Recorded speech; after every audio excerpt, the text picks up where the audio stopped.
사무엘상 14장 1절부터 15절까지의 말씀을 제가 읽고 말씀 나눕니다. 하루는 사울의 아들 요나단이 자기의 무기를 든 소년에게 이르되 우리가 건너편 블레셋 사람들의 부대로 건너가자 하고 그의 아버지에게는 아뢰지 아니하였더라. 사울이 기브와 변두리 미그론에 있는 석류나무 아래에 머물렀고 함께한 백성은 600명 가량이며 아히야는 에봇을 입고 거기 있었으니 그는 이가봇의 형제 아히두베의 아들이요 비느하스의 손자요 실로에서 여호와의 제사장이 되었던 엘리의 증손이었더라. 백성은 요나단이 간주를 알지 못하니라. 요나단이 블레셋 사람들에게로 건너가려 하는 어느 어귀 사이 이쪽에는 험한 바위가 있고 저쪽에도 험한 바위가 있는데 하나의 이름은 보세스요 하나의 이름은 세네라. 한 바위는 북쪽에서 믹막스 앞에 일어섰고 하나는 남쪽에서 게바 앞에 일어섰더라. 요나단이 자기의 무기를 든 소년에게 이르되 우리가 이 할례 받지 않은 자들에게로 건너가자. 여호와께서 우리를 위하여 일하실까 하노라. 여호와의 구원은 사람이 많고 적음에 달리지 아니하였느니라. 무기를 든 자가 그에게 이르되 당신의 마음이 있는 대로 다 행하여 앞서 가소서. 내가 당신과 마음을 같이하여 따르리이다. 요나단이 이르되 보라 우리가 그 사람들에게로 건너가서 그들에게 보이리니 그들이 만일 우리에게 이르기를 우리가 너에게로 가기를 기다리라 하면 우리는 우리가 있는 곳에 가만히 있어서 그들에게로 올라가지 말 것이요 그들이 만일 말하기를 우리에게로 올라오라 하면 우리가 올라갈 것은 여호와께서 그들을 우리 손에 넘기셨음이니 이것이 우리에게 표징이 되리라 하고 둘이 다 블레셋 사람들에게 보이매 블레셋 사람이 이르되 보라 히브리 사람이 그들이 숨었던 구멍에서 나온다 하고 그 부대 사람들이 요나단과 그의 무기를 든 자에게 이르되 우리에게로 올라오라. 너에게 보여줄 것이 있느니라 한지라. 요나단이 자기의 무기를 든 자에게 이르되 나를 따라 올라오라. 여호와께서 그들을 이스라엘 손에 넘기셨느니라 하고 요나단이 손발로 기어 올라갔고 그 무기를 든 자도 따랐더라. 블레셋 사람들이 요나단 앞에서 엎드러지매 무기를 든 자가 따라가며 죽였으니 요나단과 그 무기를 든 자가 반나절 같이 땅 안에서 처음으로 쳐 죽인 자가 20명 가량이라. 들에 있는 진영과 모든 백성들이 공포에 떨었고 부대의 노략군들도 떨었으며 땅도 진동하였으니 이는 큰 떨림이었더라. 아멘. 오늘 이 14장의 사건은 사뭇 좀 특이한 전쟁의 한 모습을 우리들에게 보여주고 있습니다. 요나단의 나이가 얼마나 됐는지 우리가 잘은 모르지만 대략 사울의 나이가 한 42 정도. 그렇다면 요나단의 나이는 20에서 한 24세 정도의 어떤 나이 정도로 우리가 짐작해 볼 수가 있습니다. 새파랗게 젊은 나이입니다.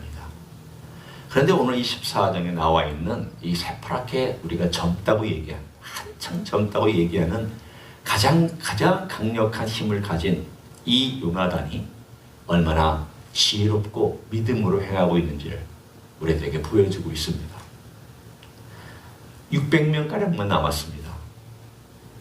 처음 나팔 불 때는 한 20만 명, 30만 명이 모였겠죠. 그런데 블레셋 군대가 워낙 강력하고 워낙 세다는 이야기를 듣고 하나씩 둘씩 도망가더니 다 저 산에 있는 굴로 땅굴로 또는 저 아무도 쫓아오지 아니하는 산 높이로 다들 도망가 버리고 말았습니다. 오늘 본문에 분명히 말씀합니다. 600명 남았다.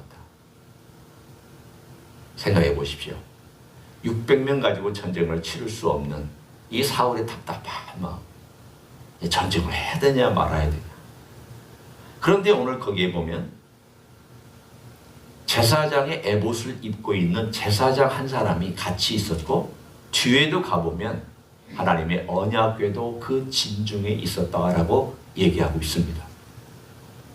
언약궤가 여기 따라오는 것은 아마도 옛날 그 사건하고도 비슷한 그러한 상황으로 지금 이렇게 같이 가고 있습니다. 왜 굳이 전쟁이 있는데 꼭 언약궤를 가져올까? 좋은 의미가 있고 나쁜 의미가 있을 수 있습니다. 좋은 의미는 하나님, 우리가 하나님을 의지합니다. 하나님, 우리의 전쟁에 함께해 주십시오. 이런 좋은 의미가 있을 수 있습니다. 동기가 순수하다면 이건 참 좋은 의미입니다.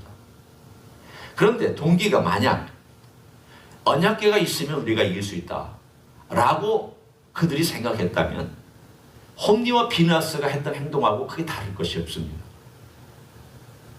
오늘 여기에 보면은 홈리와 비느하스는 언약궤만 갖다 놓으면은 이길 수 있다라고 하는 그 행동이 혹시라도 오늘 여기에 홈리의 손자, 비느하스의 손자, 홈리와 비느하스 쪽에 나와 있는데 여기 오늘 본문에 있는 엘리의 중손이고 비느하스의 손자라고 하는 이야기가 오늘 본문에 등장하는 것은 우리들에게 암시해주고 있습니다. 이들도 역시 옛날 벌써 그 전 세대가 했던 똑같은 잘못된 태도를 행할까 하는 그런 암시를 오늘 본문에 우리들에게 전해주고 있습니다.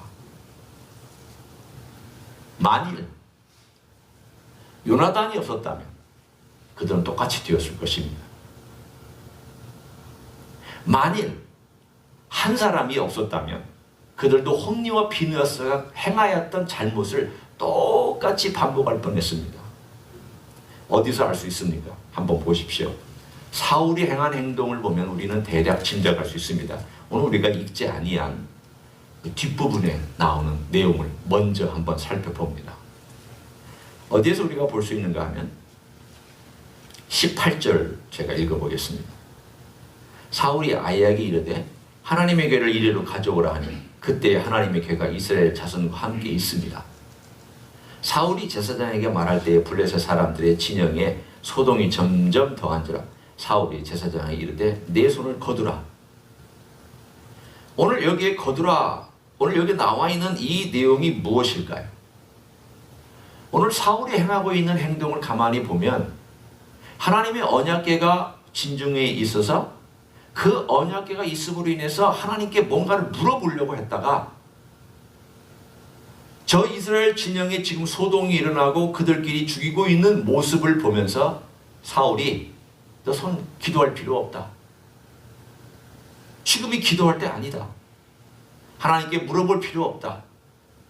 우리는 이미 저들이 자기들끼리 저렇게 소동을 벌이고 있는 걸 보니까 우리가 나가서 얼마든지 전쟁을 해도 이길 수 있다 라고 하는 판단이 있어서 하나님께 묻기를 그치고 손을 거둬라. 물어볼 필요 없다. 이렇게 행동하고 있습니다. 사울이 보여주고 있는 행동은 무엇입니까? 다른 것이 아니라 가장 어려운 상황 속에서 하나님이 필요할 때는 그는 하나님의 도움을 구합니다. 그러다가 하나님의 도움이 나타날 것 같지 아니하면 자기의 수단 방법을 가리지 않고 뭐든지 하나님의 도움을 끌어내기 위해서 행동을 합니다. 오늘 본문도 하나님께 물어보라고 얘기를 했다가 상황이 나아지니까 물어볼 필요 없다. 만약 사울이 여기서 하나님께 물어봤다면 그의 삶이 얼마나 달라졌을까?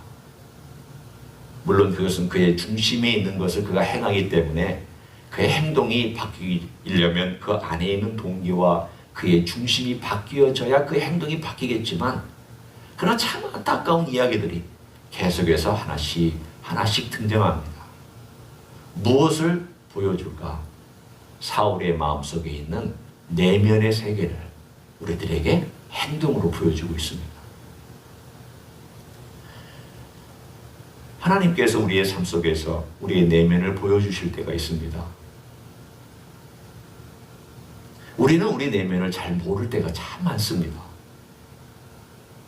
왜냐하면 우리 내면을 우리가 합리화하기 때문에 잘 모릅니다. 그리고 우리는 해석할 때 우리에게 이로운 정보들을 갖다가 그걸 갖다가 우리에게 이롭게 해석을 하기 때문에 잘 모릅니다. 100가지의 사실이 있다고 가정해 봅시다. 그런데 그 중에 자격이 이로운 것 한 30가지만 끌어온 경향이 있습니다. 나머지 70가지는 무시합니다. 못 봅니다. 자격이 불리한 것은 아예 가져오지 않습니다. 유리한 것만 가져와서 해석을 하면 그 행동 자체만 보거나 이런 상황만 봐서도 자기 내면을 잘 모릅니다. 언제 그 내면을 아느냐? 실패해봐야 알고, 막다른 골목에 도달해봐야 알고, 그리고 자기의 마음대로 안 되는 어떤 상황에 처해봐야 그때서야 뭐가 잘못됐냐 라고 생각하기 시작합니다. 그때조차도 만약에 깨닫지 못하면 변화의 가능성이 없는 사람입니다. 하나님께서 저에게도 많이 가르쳐주시려고 했지만 제가 제 고집과 또 제 원하는 스타일도 해석을 해버린다면, 아니 과거에 그런 경우들이 많았습니다. 만약 그렇게 한다면 똑같은 삶이 변화 없이 반복해 가버리고 맙니다. 하나님께서 사울에게 기회를 많이 주셨습니다. 40년이라는 기회를 주셨습니다. 하나님께서 사울이 한번 잘못했다고 왕위를 확 뺏어가는 분 아니었습니다. 40년의 기회를 주셨습니다. 그런데 그 40년의 기회 동안 그는 돌이킬 수 있는 그 기회를 한 번도 잡지를 않았습니다. 한 번도 안 잡았습니다. 그의 가장 큰 잘못된 것은 변명입니다. 어떤 문제가 터져서 그가 꾸중을 받거나 문제가 심각하게 생겼으면 그 사실을 직면하고, 이거 내가 뭔가 문제가 있다. 내가 이 상황을 이렇게 행하고 주변의 상황이 이렇게 변하게 되었고, 그리고 뭐가 문제가 생겼다. 혹시 내가 행한 행동에 뭐가 문제가 있는 건 아닐까? 그리고 그 행동을 통하여 자기 내면을 들여다보고 내 내면에서 나온 이 행동이 결국은 이 행동으로 말미암아 사람들을 아프게 했고, 혹은 상황을 어렵게 했고, 혹은 내 주변의 식구들이 다쳤고, 혹은 내 친구들이 그것으로 말미암아 어려움을 겪었다. 내가 뭐가 문제가 있는 것 아니냐. 이렇게 자기를 돌아봐야 되는데 사울은 돌아보지 않았습니다. 늘 변명합니다. 늘 그 상황이 지나가면 위기에 살짝 넘기고 나면 또 끝입니다. 그게 사울의 가장 큰 문제입니다. 왜 성경은 사울의 이야기와 다윗의 이야기를 그렇게 길게 얘기하고 있겠습니까? 왜 그렇습니까? 다른 왕들의 이야기는 역대상 하나를 보든지 열왕기상 하나를 보든지 그렇게 길지 않습니다. 심지어는 솔로몬의 이야기도 그렇게 길지 않습니다. 성전을 지을 때 이야기만 길지 솔로몬의 얘기도 그렇게 길지 않습니다. 그런데 왜 열왕기상하, 역대상하라든가 혹은 사무엘상하 중에서도 그 긴 장을 사울의 이야기와 바울의 이야기를 그렇게 많이 펼쳐놓았는가? 거기에는 우리들에게 첫 번째 왕과 두 번째 왕을 통하여서 하나님께서 말씀해 주시고자 하는 메시지가 있기 때문입니다. 너의 역사냐? 하나님의 역사냐? 인간 중심의 삶을 살 거냐? 하나님 중심의 삶을 살 거냐? 자기 중심적인 태도로 살아갈 거냐? 주님 중심적인 태도로 살아갈 거냐? 이 두 가지를 그대로 보여줍니다. 자기 중심적인 삶을 살아간 사람은 변화가 없다. 그러나 하나님 중심의 삶을 살아간 사람은 변화가 있다. 자기 중심의 삶을 살아가는 사람은 변명한다. 그러나 하나님 중심의 삶을 살아가는 사람은 회개한다. 자기 중심의 삶을 살아가는 사람은 은혜가 자기가 원하는 욕망을 이룰 때 은혜를 구한다. 그러나 하나님 중심의 삶을 살아가는 사람은 항상 하나님의 은혜를 구할 뿐만이 아니라 하나님의 은혜 없이는 살아가지 않냐고, 그는 평상시에도 어려울 때에도 그리고 잘 될 때도 하나님의 은혜 속에 살아가려고 한다. 이걸 보여주기 위해서입니다. 그 대표적인 케이스가 사실은 마음이 아프지만 사울입니다. 우리 안에는 그래서 사울과 다윗이 싸웁니다. 여러분 안에도 사울과 다윗이 계속 싸웁니다. 사울이 될 거냐? 다윗이 될 거냐? 사울을 선택할 거냐? 다윗을 선택할 거냐? 바꿔 얘기하면 내 겉사람과 속사람이 안에서 싸웁니다. 우리는 속사람이 있습니다. 그러나 계속 겉사람은 그 속사람을 바깥으로 잘못된 것으로 보이는 것을 끌고 가려고 합니다. 그러나 내 안에 있는 이 속사람을 우리가 어떻게 강건하게 할 것이냐? 오늘 요나단이라고 하는 한 아들, 젊은 청년이 바로 그 모습을 보여줍니다. 오늘 가장 중요한 요나단의 믿음의 행위를 한번 우리가 살펴보기를 원합니다. 사울에게 이런 아들이 있다는 것이 한편으로는 행운이었습니다. 한편으로는 안 됐습니다. 한편으로는 사울을 붙들어주는 아들이었지만 다른 한편으로는 사울은 그 아들이 자기의 복인 것을 몰랐습니다. 복이 곁에 있었는데도 몰랐습니다. 하나님께서 주신 귀한 축복을 전쟁에만 썼지 자기에게 영적인 가르침을 주는 한 귀한 도구로 쓰지 못했던 사울의 어리석음. 그러나 오늘 본문에 요나단이 어떻게 믿음의 행위를 하였는지를 우리는 몇 구절만 살펴볼 수 있습니다. 6절입니다. 요나단이 자기의 무기를 든 소년에게 이르되 우리가 이 할례 받지 않은 자들에게로 건너가자. 여호와께서 우리를 위하여 일하실까 하노라. 여호와의 구원은 사람이 많고 적음에 달리지 아니하였느니라. 20대 청년이 믿음의 고백을 하기를 여호와의 구원은 숫자에 달려있는 것이 아니다. 얼마나 위대한 믿음의 고백입니다. 말로만이 하지 않았습니다. 말로만이 한 게 아니라 그 두 사람이 적진의 몸을 드러내고 그 높은 산등성 위를 기어 올라가면서 이렇게 얘기를 합니다. 두 번째 10절. 그들이 만일 말하기를 우리에게로 올라오라 하면 우리가 올라갈 것은 여호와께서 그들 우리 손에 넘기셨음이니 이것이 우리에게 표징이 되리라. 믿음을 고백하고 행동을 할 때에 이것이 하나님이 원하시는 건가 하나님이 원하시지 않는 건가를 확인하려고 이 전쟁에서는 사실은 많은 선택이 없습니다. 싸우든지 도망가든지입니다. 그러면 그 사람들에게 몸을 보였을 때도 여러 선택이 없습니다.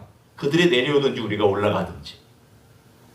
요나단은 하나님께서 우리와 함께 하심을 확인하기 위해서 그리고 우리가 이 행한 행동이 과연 믿음의 행동인가를 확인하기 위해서 하나님의 사인을 구했습니다.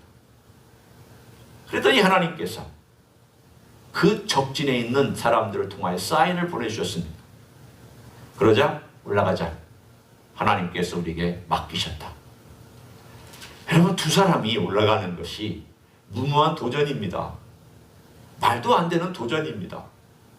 그것도 아래에서 위로 올라간다는 것은 이건 그냥 죽으려고 올라가는 내용입니다. 위에서 아래로 화살 쏘기가 좋고 창 던지기 좋고 모든 것 던지기가 좋지 아래에서 위로 올라간다는 것은 자살행위입니다.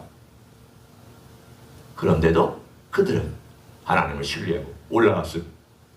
올라가자마자 그들이 오늘 본문에 20명을 쳐 죽였다고 그랬습니다.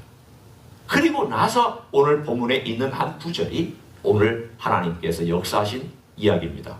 보십시오. 15절. 들에 있는 진영과 모든 백성들이 공포에 떨었고 부대와 노략군들도 떨었으며 이 다음입니다. 땅도 진동하였으니 이는 큰 떨림이었더라. 갑자기 지진이 났습니다. 이들이 올라가서 그 둘이 전쟁을 치는 가운데 갑자기 땅이 진동을 해서 지진이 일어나서 온 군대가 그쪽에 진영에 있었던 온 군대가 난리법석이 일어나고 그리고 우왕좌왕하면서 자기들끼리 쳐서 혼란을 일으키는 20절의 이야기가 등장합니다. 기적이 두 번 일어나고 있습니다. 사울과 그와 함께한 모든 백성이 모여 전장에 가서 본즉 블레셋 사람들이 각각 칼로 자기의 동무들을 치고는 크게 혼란하였더라. 자기들끼리 치고받고 하고 있는 이 전쟁을 치르고 있는 것을 보면서 오늘 본문에 여호와께서 일하셨다라는 것이 이 전쟁의 이야기의 결론입니다. 23절을 보십시오. 여호와께서 그날에 이스라엘을 구원하심으로 전쟁이 베다인을 지나니라. 이 이야기는 뒤에도 계속되지만 중요한 핵심은 여기 있습니다. 여호와께서 그날에 이스라엘을 구원하셨다. 이 구원의 출발이 누구였습니까? 요나단입니다. 요나단의 믿음의 행동입니다. 만일 요나단의 믿음의 행동이 아니었다면 어떻게 되었겠습니까? 오늘 우리의 삶 속에 하나님 아버지 앞에 믿음의 길을 걸어간다는 것은 어려울 때, 환경에 처할 때 어느 상황이든지 부적처럼 하나님의 언약궤를 가지고 있기 때문에 이기는 것이 아니라 내 속에 있는 믿음으로, 하나님을 신뢰함으로, 내가 하나님을 알고 있는, 하나님이 이런 분이라는 것을 알고 있기 때문에 그 하나님이 나와 함께 하시면 나는 이 전쟁에 나가서 이길 것이다. 그럼 하나님이 함께 아니하면 내가 아무리 잘 싸워도 이길 수 없다. 자기 마음에 하나님을 갖고 있는 자와 자기 마음에 하나님이 없는 자는 결과가 다릅니다. 요나단은 참 아까운 사람이지만 그 마음에 하나님이 있었기 때문에 다윗을 사랑했던 사람, 마음에 하나님이 있었기 때문에 다윗을 인정해줬고, 마음에 하나님이 있었기 때문에 그는 끝까지 다윗을 향한 충성된 언약을 지켰던 사람이고, 왕위 욕심내지 아니하며 권력에 욕심내지 아니하며 자기가 어떤 상황이든지 자기 아버지에게도 충성했고, 그래서 결국은 전장에서 자기 아버지와 함께 마지막에도 전사하는 그런 사람으로서 살아갔습니다. 끝까지 그는 하나님께나 다윗에게나 자기 민족에게나 사랑과 충성을 다했던 하나님의 사람이었습니다. 요나단은 죽었지만 성경의 위대한 인물 중에 한 사람 아닙니까? 믿음의 사람으로 우리가 칭찬할 수 있지 않습니까? 하늘나라에 가면 물어보고 싶은 사람 중에 한 사람, 요나단. 당신은 어떻게 그렇게 할 수 있었습니까? 라고 하는 이 질문. 믿음의 사람, 하나님을 알았기 때문에 결정하며 갔던 그 길. 사울은 그 아들을 곁에 두고도 삶이 변하지 않은 불행한 삶이었고, 또 요나단은 이스라엘 구원하는 데 쓰셨던 하나님의 사람이었던 것을 우리가 보면서 오늘 우리의 삶 속에 하나님께서 내 안에 계신가? 나는 그런 하나님을 믿는 믿음의 사람인가? 그리고 변화를 추구하며 믿음으로 걸어가고 있는가? 늘 생각하시면서 오늘 하루도 주님 앞에 나아가는 여러분 되시기를 예수님의 이름으로 간절히 축원합니다. 기도하겠습니다. 하나님 아버지, 어떤 상황만 되면 하나님을 이용하려고 하다가도 필요 없으면 슬쩍 떠나버리는 사울이 되지 않기를 원합니다. 언제나 어떤 상황에서나 하나님을 모시고 살았던 요나단처럼, 하나님을 고백하며 살았던 다윗처럼 우리의 심령은 늘 주님 앞에 살기를 소원합니다. 주님의 은혜가 필요할 때도 주님을 찾고, 좋고 아름답고 귀한 일이 있을 때에도 주님께 찬양을 드리고, 우리의 모든 영역에서 주님의 도움이 필요하다고 고백할 수 있는 하나님의 사람이 되기를 원합니다. 주님, 우리가 변화되어야 한다면 또 변화하게 하시고, 사울처럼 변명하거나 회피하는 사람이 되지 않도록 도와주시기를 원하옵고 기도를 드립니다. 오늘 주님, 우리의 삶 속에서 역사해 주시고 사랑하는 종들의 심령 속에 강하게 주장하여 주셔서 우리 주 예수 그리스도를 닮아갈 수 있는 진정한 주님 중심의 삶을 살아가는 하나님의 종들이 되게 하여 주시옵소서. 이제는 우리 구주 예수 그리스도의 은혜와 하나님 아버지의 극진하신 사랑과 성령 하나님 교통하심의 역사가 오늘도 우리 주님을 모시고 살아가는 삶의 아름다운 여정이, 변화의 여정, 믿음의 여정, 그리고 정령 주님을 알아가는 여정이 쉬지 아니하고 삶 속에서 일어나기를 간절히 간구하는 가정에서 예배드리는 종들 위에와 이 자리에 참여한 종들 위에와 주임들 희스교 위에와 이민교회들과 한국교회들과 선교사님들 위에 이제부터 영원히 함께 하실지어다. 아멘.